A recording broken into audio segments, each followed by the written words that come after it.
ভাই এটা দিনের মতো পরিষ্কার। আমি 32 নম্বরে বুলডোজারের সামনে দাঁড়িয়ে ছি ছি হাসিনা লজ্জায় বাঁচি না, আমি স্লোগান দিছি। আপনারা দেখেছেন আমি বরিশাল বিশ্ববিদ্যালয়ের সামনে স্লোগান দিছি। তারাই তো বলছে 32 নম্বর যারা পুরাইছে তাদের ঘর বাড়ি পুরাই দেওয়া হবে। দিনের মতো পরিষ্কার তাই হয়েছে। 32 পুরানোর প্রথম তাদের পুরানো হয়েছে কাফির বাড়ি। এটা এই সরকারের ব্যর্থতা। আমি চাই এই সরকারের হাতকে আরো শক্তিশালী করা হোক।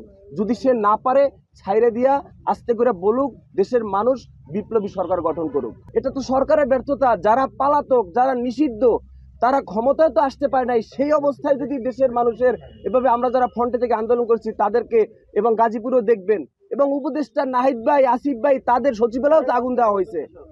এই সরকারের ব্যর্থতা আমি মনে করি। আমার আলটিমেটাম 7 দিন।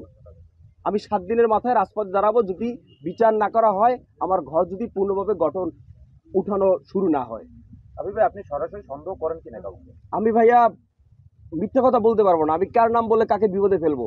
আমি কাউকে এভাবে নাম বলার কোনো আমার নাই। আমি এটা তো পরিষ্কার। আমি ধানমন্ডি 32-এর সময় উপস্থিত ছিলাম।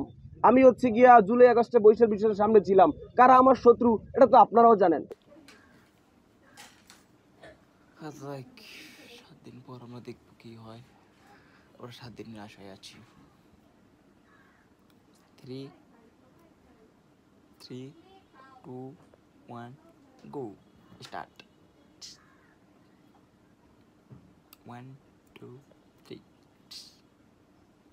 3, 2, 1, go.